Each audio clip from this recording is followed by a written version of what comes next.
We're going to share the good, the bad, and the ugly. Has anybody had a good experience with a food truck festival organizer? Was it ever real information?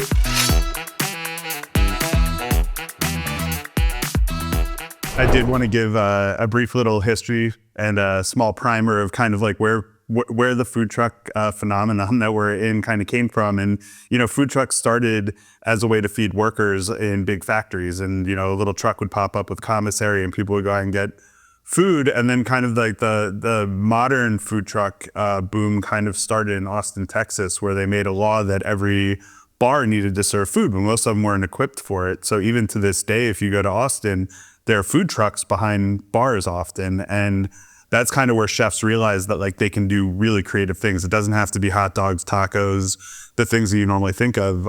People would basically do like Michelin star level food out of these food trucks. And that's even carried on to now Columbus. I know your next door neighbor always has a food truck behind their restaurant because they built a bar that purposely didn't have food so they could bring in food trucks. So, you know, that lives on to this day. And interestingly enough, the cheesesteak started by Pat Oliveri. He was on a hot dog cart at construction sites, and he was part of cheesesteaking just to try. They loved it, and it boomed from there. So the first cheesesteak was right off a hot dog cart. So you can be creative even off of a hot dog. What was Shake Shack's start was also off of hot dog carts. Danny Meyer opened that up into this match once. If you look at history, they were in Madison. That's why the original location is still in Madison Square Park. Okay. It was a hot dog cart. I didn't know that. Yep, and that became what it is now from that. That's why it's called Shake Shack. It's the Shake Shack hot dog cart. But if you go to the Shake Shack now too, you'll still see that they have hot dogs on their menu. I love that our food truck game here in Columbus is like medium to strong and getting stronger, as we will talk about. You really have to fight in this episode. What about the first time that I ordered tripe, actually, I thought that it was fish because I didn't know. I was very unpleasantly surprised when that dish came out. My name is BJ Liren. I am the chef and proprietor of Chapman's Eat Market, Ginger Rabbit Jazz Lounge, and the soon-to-be-open Metzi's Wood-Fired Italian here in Columbus, Ohio. And we are actually coming to you live from Ginger Rabbit Jazz Lounge. And welcome to the Restaurant Roundtable, a podcast for chefs by chefs, presented by Kraft, Heinz, away from home. Hi, everyone. Shanika Sheppard here, representing Marlow's Cheesesteaks, and I'm an Aquarius. Jomar Sheppard, co-owner of Marlow's Cheesesteaks. Fact about myself, I played basketball at Cardinal Doherty, home of Catino Mobley and Kyle Lowry. Hello, my name is Avishar Barua. I have 2 restaurants in Columbus, Agni and Joyous. An interesting fact about myself. You're born on Pi Day. You're the original Pisces. That's very interesting. I suck at sports, but I qualified for Junior Olympics 3 times for fencing. Hi, I'm Kate Toop. I own Hey Cake. So if you're a chef, a restaurant owner, or aspiring to be one, you'll want to pull up a chair. In this episode, we're diving into the fast-paced world of food trucks. We're diving a little deeper into Marlow's. So I kind of wanted you to share with the audience how y'all got started. I know you have multiple locations now, and kind of just like give us a little bit of history about your business and how you got started and where you're going. So right now we have 4 locations. We have a brick and mortar in our Gahanna location with a bar. We have, we're at OSU Stadium in the Shoe. We're also at Bud Dairy, and we're at North Market downtown, historic North Market. And when we came in from Philadelphia, we started with our water ice cart, which was an Italian, like kind of soft serve. And my wife kind of picked up, she could pick it up from here. She knew we needed bigger ticket items. Yeah. So we started with the water ice, which is like Italian ice in a cart, and we would go to festivals. And, you know, with the Italian ice, it's like $3 or $4 for a small, $6 for a large. So there's a huge appreciation that I noticed out here in Columbus for food, especially at the festivals. So I'm like, we need a bigger ticket. So water ice is big in Philly. And we're like, okay, we're already doing water ice. Let's keep the Philly theme going and let's do cheesesteaks. So he's had way more cheesesteaks than I had in my day. So Shots fired. So we're like, okay, let's start doing cheesesteaks. So opportunity presented itself. We knew someone that had a friend that was selling a trailer. So we went to go take a look at it. It was vented. We didn't know, what the response was going to be, but we're like, all right, we're going to go for it. And it was 7x14 size trailer, small. And we just hit the road. Our first event was 2 events in one day. So lesson learned from that. What was your first event like? It was Juneteenth. She double booked her line. It was a mistake. Wrapped around the corner. I didn't know. The second event called and said, hey, we don't have a food truck out here. You guys can't stay out there. We need you right now. We told the people, about 50 people in line, we were going to another event. They followed us. Some of them beat us there, and it was a line waiting for us. Again, it was about 70 to 100 people when we got to the next event. So that was our first experience. And when we went into Gehenna, we're not traditional chefs. We do cheesesteaks, and we're entrepreneurs at heart. So when we went into the restaurant, we knew that was going to be something we were going to have to be at every day unless we expanded. So kind of right off the bat, that wasn't our intention in the beginning to have multiple locations, but we knew I didn't want to kind of be a slave to the restaurant. I said we have to open up more. So that's what led us. So our second venture was Bud Dairy, which has a hatch space from under Cameron Mitchell that kind of can test your kitchen your theories. And so we wanted to know if we could run 2 at one time. So when we went there, we were the highest grossing hatch space ever at that moment. And that led us to 2, and other opportunities led us to North Market. Then they came running, and the floodgates open. How long did you wait between opening the Gehenna one and then checking out the second location at the Hatch? A year. Yeah. And we went to, so May will be our 3rd year being open, and we've went to 4. Wow. In 3 years. That is impressive expansion. What have you felt are the biggest challenges of expanding that quickly? I'm just going to say making sure that you have staff and the right staff. Staff and having your operations and systems together. Yep. So everything is coherent and moves accordingly with each other. It's like a symmetry between all of them, between ordering, staffing, moving different pieces around like a chessboard. Have you found there any advantages as you've expanded? Has it made it easier in any way? Well, I would say one of the things that we do is that we'll cross-train people in the kitchen. So, you start off at one station, and then once you've mastered that, you move to another station, you master that. And if you show signs that, you're equipped and capable of working on the grill. Yeah, stuff is kind of seamless. So it's no, I can't under order any kind of location now, because I could just draw from one. It makes it way easier. If somebody calls out, we can kind of have somebody. So just being cross-operational like that, that's one of the advantages. Stuff like the Omarosa rolls you were a ton of. Found that you have more purchase power now. Absolutely. We shout out to that. They give him rebates and everything. They're crawling out the woodworks for our business now. So, other food companies and stuff. So, yeah. So, we started on the trailer, went to a brick and mortar, but based on some demand, our brand, becoming, bigger, we've, last year alone, the amount of people that were contacting us asking, do you guys have a food truck? I'm having an event. And then us going to festivals last year with the water ice, and he would have on the Marlow shirt. And they're like, where the cheesesteaks at? Every event that we did, they were asking for the cheesesteaks. So I was like, I think we need to get a food truck. And there's, the weather's warmer. More people are going to be outside. The amount of events that are being added to the list are increasing year over year. So I think that it's worth it to go back to a mobile. Full disclosure, this is all her idea. That's going to be all her profit. Yeah, I don't want any parts of it. You didn't say the profit part. I'm going to help out, but I'm not going to be in there on that food truck. Yeah, so I would just say the disband, more people are going to be outside. So we just want to be in front of those people. They might not necessarily be coming indoor. So, you know, more companies are bringing food trucks, you know, out. People are returning back to work. So catering is big. I don't have the percentages on what catering is forecasted to do in 2025, but Depends on what happens now. But correct. Question. Yeah. Where did you start your food trailer? So our first event was held at Mount Vernon. That she booked a food festival. It was It's for Juneteenth. Juneteenth, and she booked 2 of them, not knowing how the turnout was going to be. So we didn't have the food truck wrapped or anything. We wrote We had a sign. a sign that said cheesesteaks.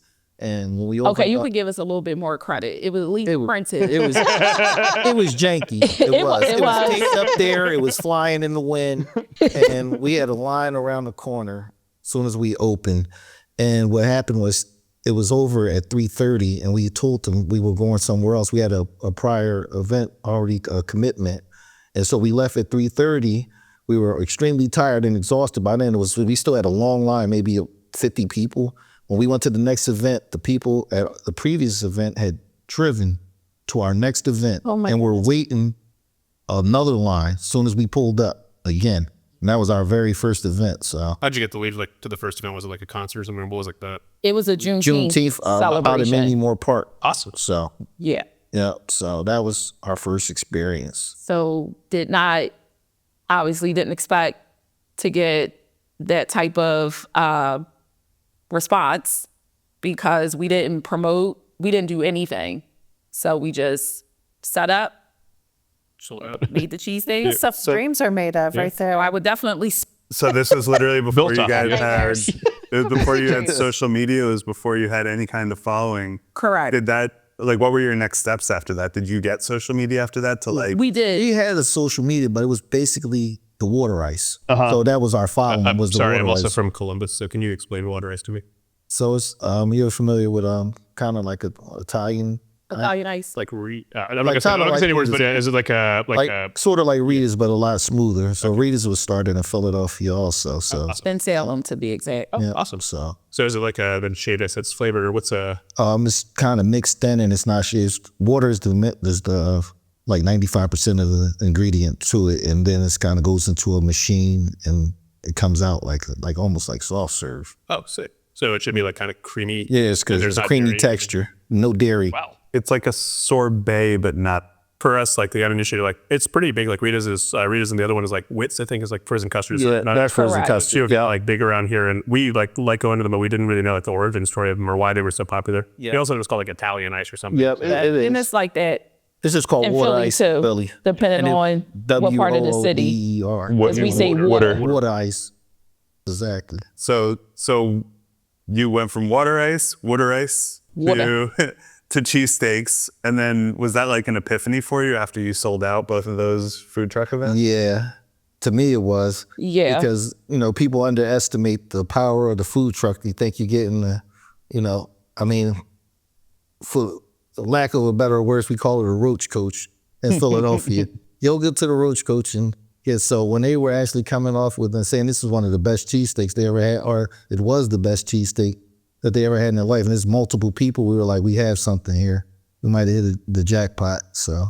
So then obviously you ended up with brick and mortars. You're very successful now with multiple locations, but now you're going back to the food What was truck. the hardest move? Was it moving from food trucks to brick and mortar, or having multiple brick and mortars, or They Just have move multiple. Yeah, I would. Multiple Yeah, I would say brick and having mortars for multiple too, because the time that we're in, staffing is a challenge in the restaurant industry, and it's a lot more training that you have to do up front with the staff because we can't be at all three at the same time. With the food truck or food trailer, you sign up for events, or if you're blessed to get like a contract where you can have a food truck like stationed at OSU, or in a gas station, or office building, like where you're going. Yeah. And the more I thought about it, it's kind of like the chicken and egg. And I'll probably ask you guys too, a chicken and egg theory as far as what would be, how would you rather do it? Would you rather have a food truck and kind of blow up and have a following and then to follow you to your restaurant? Or would you have a restaurant and make your brand so big when you get a food truck, they already know you when you go out there with the food truck? I mean, I think that either one is a viable concept considering that they're successful either way. I think that a good way to find out if you will be successful with the concept is to be the food truck first. It's a lower barrier to entry, and also you can be much more nimble with that. If you open a brick and mortar, then you're building something out. You've got a specific intent in mind, and if that doesn't pop, you're in a lot more dire straits than if you do a food truck concept that isn't quite going. I think depending on the food that you're making, that is actually, it could be more difficult the other way. And I'm not just trying to play devil's advocate, I swear. It's hard to get people to want to find you. So if you're just trying to find casual people who just happen upon you at a festival, that's not necessarily the problem. But if you're trying to build a following and you're constantly moving, you have to figure out how you're able to communicate so that they can constantly move too. So what you're trying to say is the restaurant industry, no matter what, is very difficult. It's shocking, and I think the listeners are not going to believe it. Where's the joyous food truck? Good question. I would say, I think, again, my perspective might be a little bit different because I didn't start off in the industry. You always hear about the dream and you visit those food trucks and you have those moments. But to do it itself, I worked on some trucks before, and I've always wanted to kind of have one. And one of my people, I would say executives, people that have been with us for a long time, their dream is to have a truck. So I'm kind of pursuing it from a business-minded sense. But before all of those single things, I think the one thing that you were saying is correct, that the industry is challenging, but the challenge that you face is what makes you. So if you I started in pop-ups. So the challenges that I had is I had nowhere to make food, so I had to shove stuff in my car with oil. I would love to have had a food truck where I could just at least had things that I could move to site and then, shove them onto it. I didn't have any of those. So it's a different challenge. If you start with restaurants, your challenge is how do you do stuff for others? And with food truck, your challenge is like, how do you get people? Where do you put all your food? I think the challenges that you embrace early on in your career can start either angle, and then once you start overcome those, then you can see the next step. So like for me, it's like I don't know the logistics of getting the permits of the gas and all of those things for a food truck and for restaurants. But for others who have food trucks, it's like, oh yeah, you want to do something on site? I got you. Like the skill set's different, and they can all kind of bounce off each other. I think hospitality in general, it's a kind of a factor of all those. But yeah, I mean, I would have loved to have just even had access to somebody else's truck back then, because the stuff I did at the beginning, it was borderline legal. I don't know. It's like you don't know if it's okay or not. You sometimes you find out. I don't recommend that, but I recommend looking at local laws. But at that time, I was like, I just had a mission. I wanted to make it done, and my mom is really pissed off that I burned through her stoves, ruined her basement, and would just have like her dick. She couldn't put food in her fridge. Just pivot off of what you said though. Have you heard about the food trucks they have now, where you could kind of rent them just for events? It's already has the permits and everything. I think that's a brilliant idea. Have you ever done that? I have. So there's been times in my life that I choose not to remember, but thankfully, like they say, when you say a story again, you now relive that trauma. So and I have done it. Let's hold our pillows real quick. A few of these, yes, like I was once asked to prepare food for, I don't know, was it like 1,850 people or something like that. Yes. From someone else's food truck. Somebody else's food truck that wasn't even a truck. It was a truck that was designed as like a charity organization truck for kids. So the first thing we learned about food trucks is how they're built are interesting. This was for kids. So it was like we were serving like this, like, because the height of it is, yeah. The second thing we learned is there's no open flames on that one. There's so much stuff to learn. I think that experience was ultimately we execute. We executed, but it was challenging. And the challenges that went along with it were great learning lessons for trucks and how they work. And renting a truck would be awesome. Like if I was like, hey, I got to do an event at somebody's house, it would be cool. I think that challenges who owns those trucks. Yeah, and how they're renting them. I've done events on a food truck before, but you mentioned that you were doing a food trailer. Is there a difference between a trailer and a... Oh, it's a big difference. Well, because with biggest one is the obvious one is one you drive, and then one has the good pitch. Should make the legal distinction of difference, so people know. Yes, exactly. And I could tell you one thing: if we were to get a food trailer, I'm not opposed to it, but I would never make the event because I'm not good with hitching. Oh no, if the event was at 12, it'd be 2:00. Where you at? I'm still stuck because it's very challenging now.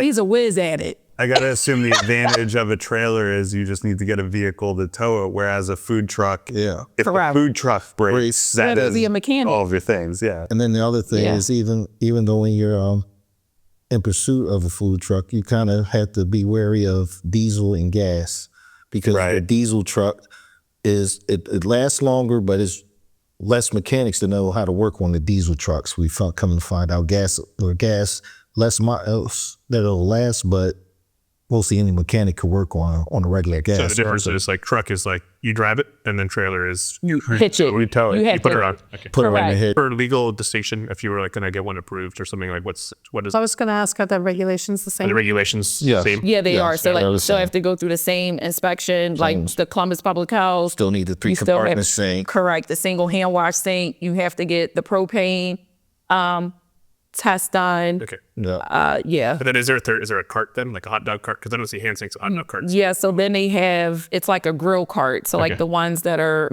on High Street late at night. So then that's considered like a knockdown. So it's not a trailer, It's not a trailer. It's like a push cart. Push cart. Yeah. Push cart. Correct. Cool. Yeah. So In this process, is there something that you think that people don't know or that we should know about food trucks, trailers? You definitely want to check with the local laws just to make sure that, you're getting the right inspections done.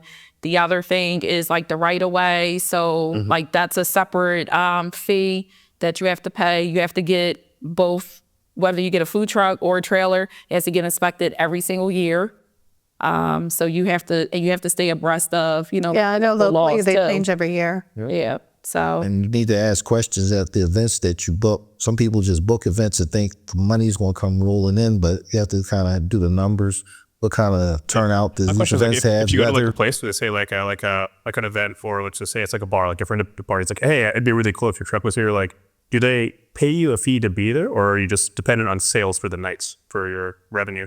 yeah, If nobody shows up, if it's like raining outside, are you screwed? it's on you. So that's why I was saying, you got to do homework. Unless you, on this. made an agreement and say like, I have a minimum. So if I don't hit this minimum, you're responsible for covering the minimum. But you pay gas, staff, transportation, insurance, And food ingredients, costs, and then too. you have to depend on people to show up or not show up. Is that correct? Yes. Sounds like fun. Just like in the brick and mortar. Are they going to show up? Are people going to show Yeah, up? but brick and mortar, you have AC though. It's a little bit, if you're outside somebody else's, like at least brick and mortar's your own home. Yeah. With Correct. a truck, you're in somebody else's home. So it's always like, it's like, so I Just think to do there's, your homework. I think And there's then a street food finder too. So back to your call out about, your comment, if you're going to events and people don't know who you are, but then, once you meet people and they're like, oh, they really like it, you just have a QR code, tell them to scan it. And it's the local app is Street Food Finder, where you can just list where you're going to be at. So as you, build up your following, just tell them to check that out too. if you do an event like Jazz and Ribs Fest or Fit Trick Fest, like how does that work? Is it the same that you just have to defend on a ticket? Like how does that? Yeah, so that's another thing when you're doing a festival, the fees are not cheap. Okay. But you have to pay to be in. But you have to to pay. pay. So like, A couple grand. yeah, For some of these them events. are like, You have yeah, to pay. Okay. This is for like a interesting. weekend. So then you have to, and then if it rains, it still goes. Like you don't get your money back, and then you can increase your prices at those festivals too, because there's no other place for people to eat. And I think when people go into a festival or like an arena, like they know that they're going to pay somewhat of a premium, but you don't want to outprice yourself either. So do you think wanna it's be like worth it to do competitive. those things? I'm just curious. Like yeah. Okay. I think so. But you also have to be selective with the events that you do book. And, when you're first starting out, you might not know. I would just suggest, like, don't chase every event. Like, do your homework and then make sure you're going into an event where people are going to want what you're serving. Sorry to sidetrack, but one of my dreams has always been in the past and was to maybe I say too much, but I was born here in Columbus, so like I watch Ohio State football and I see like the crew and stuff. you guys are in there, right? Like you guys are in the. We did the whole How does crew, that? but we Like, what do the is it shoot. like? Like, is it fun? Is it profitable? Is it like? I've always been curious. Like, we always go there and you get the food, and you always wonder. It seems like it's very stressful on the other side of stuff. Yeah, it's stressful, but it's profitable. It all depends your price points and kind of how you operate your business. Just because we work the stadium a lot ourselves, we don't. That cuts down on employee. Do you find it to be like you do it because it's financial, or you like to see all the people that come in and like kind of introduce us? What's like the little bit of both. Yeah, and I also think it's good for just brand recognition. Like we've gotten like catering orders off of it. Oh, sick. Nice. We've gotten people who, hadn't heard of us, and you get a chance to say, well, make sure you check us out. We're here. This is one of the And they times go, where so- you actually got exposure. Yeah. Yeah. that And really then team, the football team. So is it get cheesesteaks from- is it always like I would imagine for a lot of people it might seem like, oh, you got it there and you made it. Am I right? You're in the stadium now, you don't have to worry. Is that true? No, absolutely. What are the not. challenges that kind of come up with that? Like when you go into like a place like that, what's like the new challenges you face? Well, the space that we're in is small. Like we're operating off of a cart. Okay. So luckily for us, we have, 3 other locations. So where we can store things and then we can bring them in, Yeah. or they've given us some access to their And then cooler. we love the shoe. Don't get me wrong, but it's an old stadium, 100 years old, power outages. That's all, everything's set up on electric. So that's, when you go in the stadium, some of them are old. Dealing with just electric, you don't have Yeah, I got a story for you. like the hood vents or whatnot. I want a story. I just had to do that hockey game, and The outdoor I was one. Columbus the one. outdoor Oh, one, the- and it was cold, and I had to cook, and then I had to end up starting making food like made to order because it was an electrical issue. So the hot box went, so we couldn't Like pre-made. hot store, yeah. No, on the fly. So Yeah, question for that you about sucked. that. I know there's a little off topic, but because I want no parts of the grill. If you had a truck outside as a backup, would that make sense? And like, do you have like a truck? that's Yeah, because we backup? had a generator.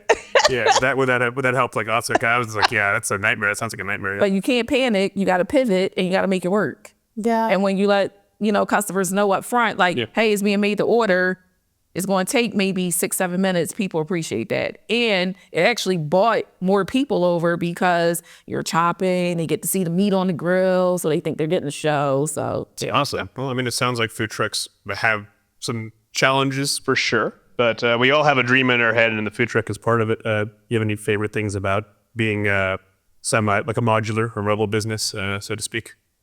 I actually like going to the events because I actually like talking to like the people and go. Yes, you do. Always. So that's what I like. Just being outside and like we did this year. We're doing the Ohio Black Expo. They have Common Sense. They have Marsha Ambrosia. So I get to see the concert, get to hear the music, and There's some benefits, yeah. the customers, Country Fest we do this Yeah, year. the We Buckeye Country have Fest we'll be Jelly doing Roll, too. so we'll see him. Hopefully we'll get to meet him. Do you have any favorite things about food trucks that it sounds like you were excited to see, like the line form and like that? Was that sort of a, what you yeah. said at the beginning, what's your favorite like food truck experience? You were right on to the experience of the truck. So do you feel it both ways? Like if you're on that side of cooking on the food truck, you feel like you enjoy the lines or Well, yeah, when I'm cooking, I don't see anybody because my back's turned and it's just like, I got a story too. and we don't we don't have a clue what's going on. Well, I don't. I'm just steady focused on the tickets. But do you enjoy the focus? Like, does it feel yeah, pretty bad? it kind of helps me focus. But I kind of didn't. I didn't want. I wanted to get out the food truck business, but now that our brand is big, so big, we have to go back and kind of, pick up some of the extra You cash can't say on the you- table for. it's And like it's a you're being lot of forced to eat, yeah. there's a lot of festivals. festivals and Every time good we're out, ones. they always say, "Where's the Marlow's truck?" So I would say like Over from and the over. thrust Yeah. of not having a truck, they ask us to do a lot of events and So- races. right. Yeah. It's really hard for us to be like, hey, staff, 17 of us come from different places, fill your cars with these things, show up, find a plug outlet, like find Yeah. the truck. At least you have some control, right? Yeah. It's like, hey, you can show up as your brand as Marlow's. Like, Yeah. you have a decked out truck. You can put a disco ball, whatever, strobe. You got a just fog and a gas machine, and you have like the smells coming out. Like, it's Don't gotta be fun, under- right? It's Don't Don't gas up the pace. underestimate- We're yeah, back. Don't underestimate your brand either. Like even if a lot of people don't know, like people look at the menu like, oh, that seems interesting. We did this one event when we had that trailer, and I thought the village people were going to come after us with pitchforks because of the wait time. Yeah. Now, to our defense, Because of the what? the wait time.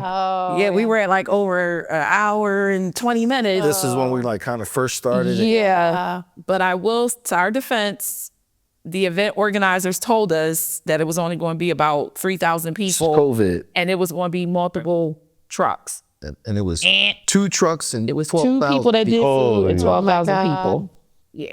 Ooh, that sounds Or like for you- you can't even fit that much food on it. It was Just New. We all have limited experience or massive experience. Has anybody had a good experience with a food truck festival organizer? yeah, I like you. Very You know specific. what? That's it, yeah. You know what? Ever We real have. information? You didn't finish the story either. Oh, They were writing the tickets. This is like Mel's Diner Yeah. that day. That was- and posting it. They had it all on their shirts and sleeves. goodness. It was so many of them. Yeah. They started It pinning was like them on them. I'm like, tickets yo, for are you days. serious? Just, yeah. Like, but go ahead. we have. We've had some good you got experiences. Yeah, we real have. information? Yeah, real information. EJ, some friends of people that were the organizers. Yeah. Tasha, she was pretty cool. And then we did another one last year in New Albany, and it was like the communication was perfect. Yeah. People were out there, directing where you set up. That was a good one. It's like, yeah, but you do have to, before you sign anything, you need to read the fine print.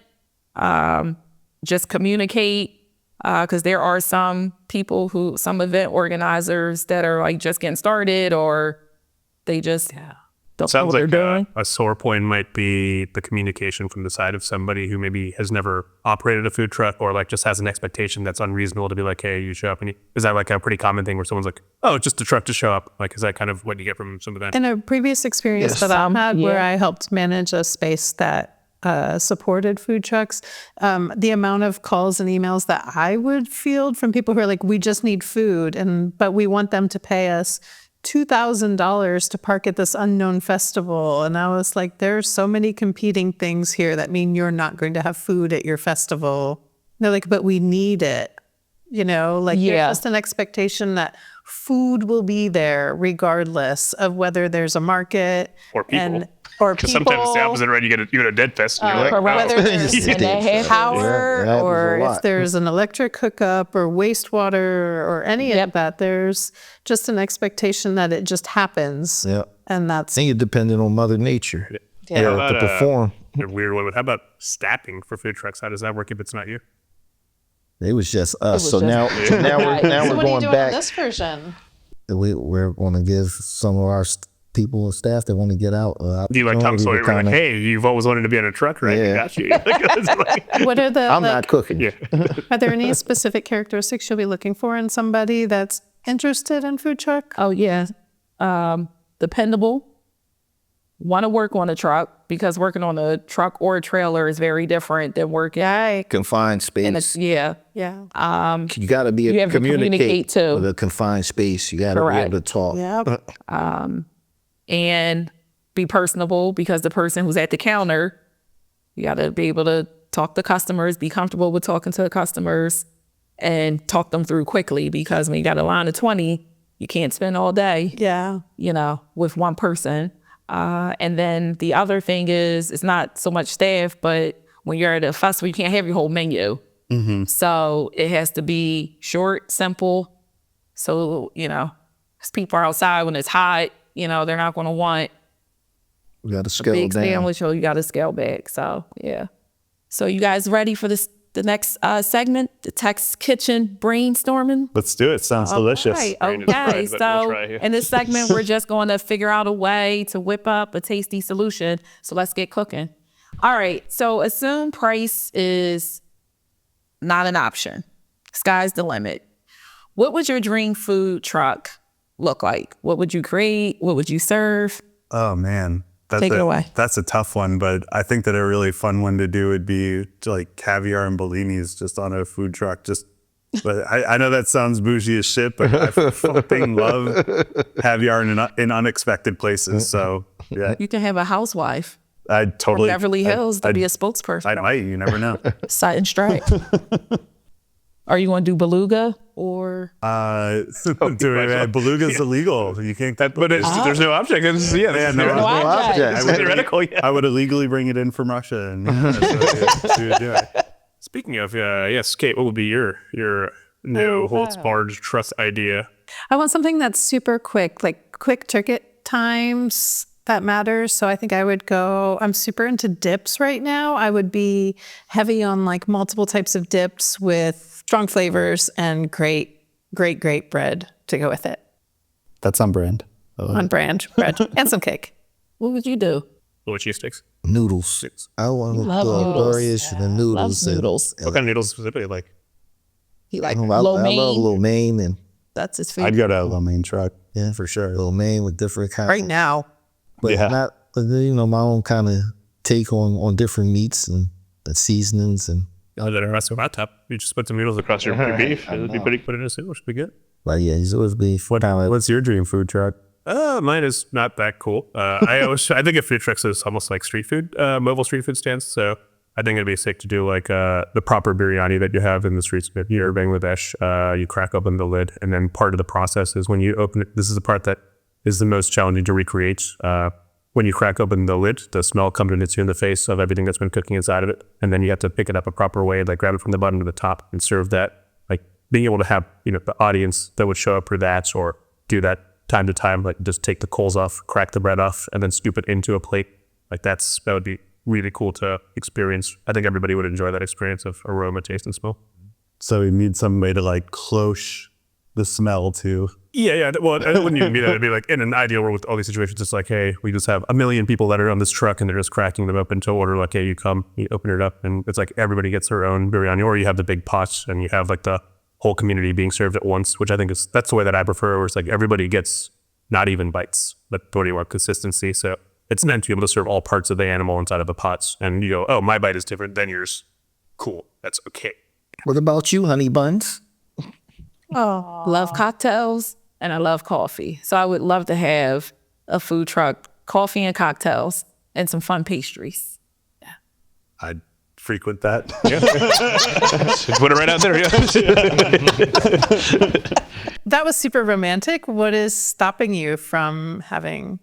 I was given advice a long time ago when I was trying to figure out restaurant or food truck or whatever. And it was a friend of mine who's super into cars. And he said, you should not own a food truck unless you know how to fix the engine, because more than anything, that's the most important thing. And I am not a mechanic. So that's what kept me from wanting to go into the food truck world, that I would not be able to fix my own food truck were there to be a problem. To get to where you want to sell the food. You've worked on a food truck before. Do you have any advice for the people on the pitfalls of food trucks? Or Sure. Yeah. I mean, I think know what you're getting into, and then you really, if you start it and you have a dream and a vision, you're going to be the only person in your roadway outside of the obvious things like finances in the future. But if you take those all away, you got to commit hard, and you got to, like, if it sucks, you can get on the internet or a podcast and bitch about it, or you can try to make an effort to make it better. And if you're going to believe in the vision and you put a name on it, you better back up that name, because you have a lot of people counting on you to do that. Like, don't just stop because you're having a bad day. You got to just stick with it, right? yeah, My biggest advice that I would give to somebody after seeing people start and stop, and the process would be to actually work on somebody else's food truck before you invest any money in buying your own. One, get a feel for the environment, because it is entirely different than cooking in a restaurant brick and mortar kitchen. But two, if you're spending money, you can lay out your truck or trailer in a variety of different types of way, but you can't do it once you've built it. So working a couple shifts on other people's trucks should be a requirement before you spend money on your own. Oh, you guys, You're going through right now. you're going through it right now. Yeah. Yeah, we talked and we just went for it. But we did our homework too. So, and then I would also say, like, you have to be able, like, you have to know where you're going to store your items too. And you have to have a place to store the trailer or the truck. So, you have to look around and I know here in Columbus, there's ECDI. They have the food for it. You have the, what's it called, 1,400 food labs, like where you can store your truck. So there's a fee. There's a price for everything. So just do your homework, get the research, partner with some other food trucks, ask questions. And with that, I think it's time for our favorite segment, overrated, underrated. Kate, the floor is yours. I have had a lot of fun thinking up some things for this. So on this, I really just want to hear like your very, very strongly, deeply held beliefs about these things. So the first one I have is food trucks as the food for weddings or really large parties. I think it's underrated. Yeah. Yeah, I think having a food truck at a wedding, it's like less pressure and it's a little bit more cost effective than if you're having a party at 200, 300 and the average plate is what, $150? I think from an operating standpoint, we're actually doing a wedding in May that we're catering, that we went and checked out the facility, and like they claim that they had a kitchen. They like absolutely do not. So I'm renting my friend's food truck that I've used for an event before so that we actually have a familiar home turf to cook things on from the like host point of view. Having a food truck at your wedding, I actually dig it. I think that it's underrated. Like if you're going to go have your favorite restaurant come to your wedding, having their ability to serve their stuff out of their thing, as long as you're cool with the visual of, like you said, like a wrapped truck being at your event, I think that is really cool. And I, wish that we had done it at our wedding, to be honest. So overrated, underrated? Yeah, you have to ask me a question. It is your turn, sir. From a guest perspective, underrated. From an operator perspective, underrated. Like when you go to a wedding, went to Bo's wedding, and it was like you had a pizza truck, and it's a casual wedding. You don't want to sit down and have an overcooked steak sometimes. You just want to be able to get up and get some food and eat as much as you want to. You know what happens after. There's some drinking and dancing. It makes perfect sense. It's the ideal venue. And from an operator perspective, you just paid for another food truck, but doing one wedding. If you got the right wedding, they don't care. The pocketbook comes out. It's like, why not double? I think it's, criminally underrated probably. For the right vibe, I think it's a great idea, but there are definitely the wrong vibe type weddings where you just have 100 people in line for an hour and a half to 2 hours of a wedding just waiting for food that can't. We're assuming well executed, right? We're assuming, as people that have operated trucks before and know the pitfalls and would do one. With the right vibe where people are comfortable kind of coming and going and it doesn't all have to be fed at the right same time, I think it's perfect.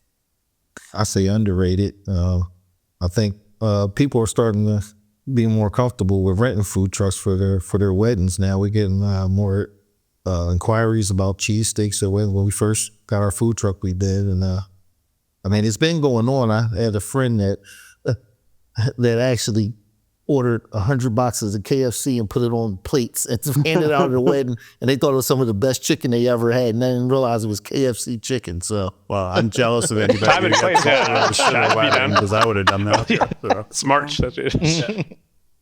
Can you tell me an argument for having a regularly scheduled location where you almost semi-permanently exist versus moving around throughout the week? BJ probably can actually. Do you think there's a lot of value in moving your truck around, and also like Jomar and Shanika were talking about earlier, being able to be a part of all the things, festivals, being parked behind a bar, choosing your own standalone appointment places that you're going to be? It just opens up the world of possibilities. And just to piggyback off what you're saying, by being mobile, you're going inside of the different communities. Yeah, where you're getting a bigger customer base. Instead of just being there, they might not know about you. Now I'm in one community, another one this week, or a lot of communities now have food trucks inside. So you're gaining more of an audience just by kind of being mobile. I mean, you guys have a really interesting opportunity here because you have brick and mortars that are all over the city, and you now are going to have a food truck that you can take to other places. You can use it as a marketing arm of your business for new guest acquisition, which is a really cool, like, tertiary goal of what it is that you're doing. I dig it. I think it's cool. Shanika, what is the best food truck you've ever eaten at, and why? Okay, so I have 2 items. One was funnel cake. That's like my top 2 dessert. And everyone can't make funnel cake. So, and that was from Funnel Frenzy. So the dough, it was like nice and soft. I don't like hard funnel cake, and it has to be cooked light with light sugar. And I don't want all that toppings or anything like that. And then Shug Smokehouse, local, the collard greens were the bomb. And everyone can't make collard greens. And I don't eat pork. So they use smoked turkey. So home run for me. All right. I was at a festival, went back to them 4 times. So Jomar, what's your favorite food truck experience? Probably 2. First one was Orlando, Florida. We were just driving, and for some reason they have a community right outside of Orlando of just food trucks. It looks like probably about a good 30 or 40, and it's kind of, you walk around in a maze, and you found some amazing tacos there. And then the second one was, I don't remember the name of the food truck, but it's in college. And we had taken some of the devil's lettuce that day, and we were moving around.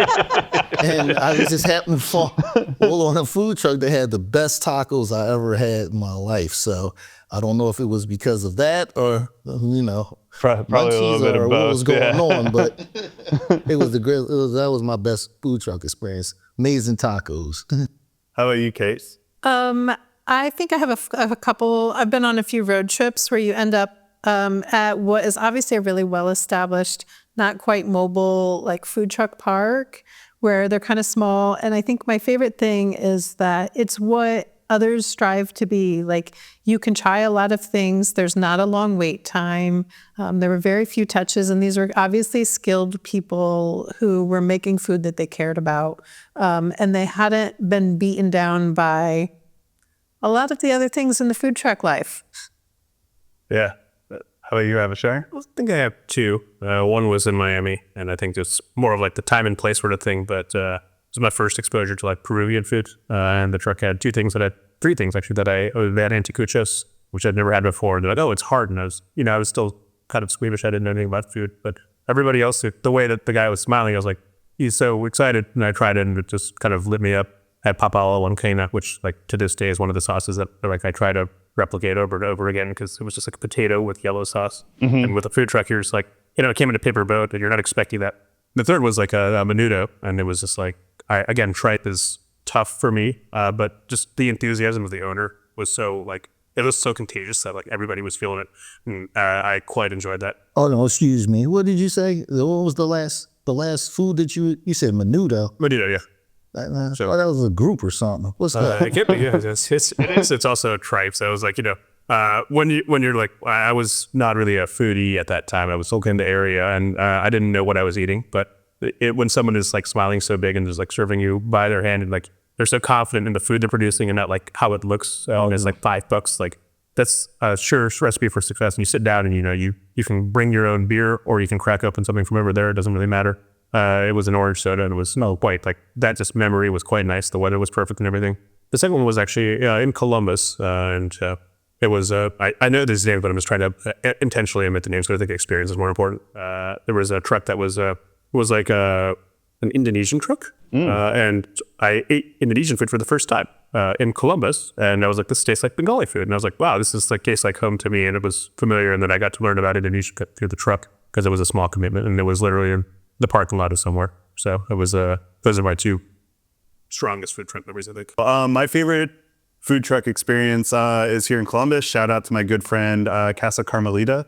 They do tacos. They make everything in-house, as well as pozole, a bunch of other stuff. They just do an amazing job, and they pop up all over town. I just have always loved their food. So shout out to them. Yeah, they were behind us for a while, and they come to Joyce quite a bit, like the kati roll. So one day they just like, eat these tacos, and I was like, well, we secretly made them kati rolls, and it was a great exchange. It was nice to show, like everyone's like, well, if you have a food truck in a restaurant, can they work together? I was like, of course. Like, are you kidding? Like, it's such a good combination. So we're almost done with the Restaurant Roundtable for today, and we're going into our last segment, the Takeout, where we all go around and we say one thing that we learned or took away from today's episode. Kate, do you want to go first on the Takeout today? I'm just really, really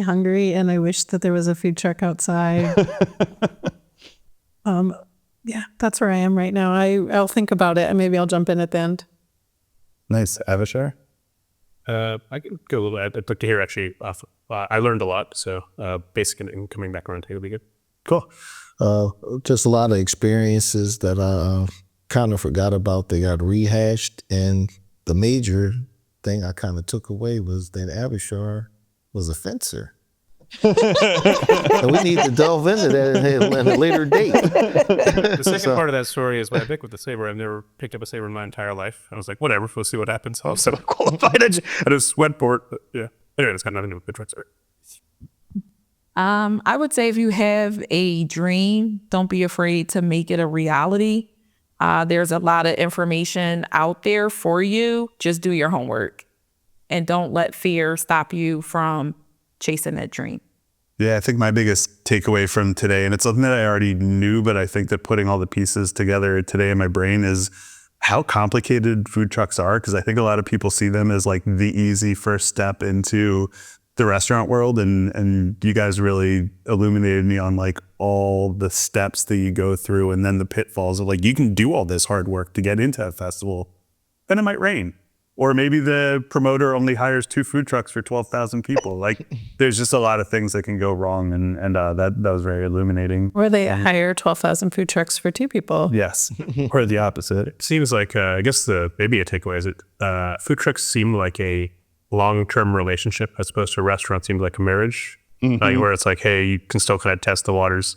So approaching it thusly is like, what is the commitment? How can you go? It's good in these and those ways, but a relationship's all relationships. So I think they deserve equal amounts of effort. Thanks for joining us today on the Restaurant Roundtable. You heard a bit about our restaurant journey, but we'd love to hear about yours. If you like what you heard today, please like and subscribe. To connect with the chef who spoke in today's episode, their social media accounts are linked in the show notes. Tune in to our next episode for more insights for restaurant owners from restaurant owners. And sign up for the Kraft Heinz Away From Home newsletter, linked in the show notes for more insights.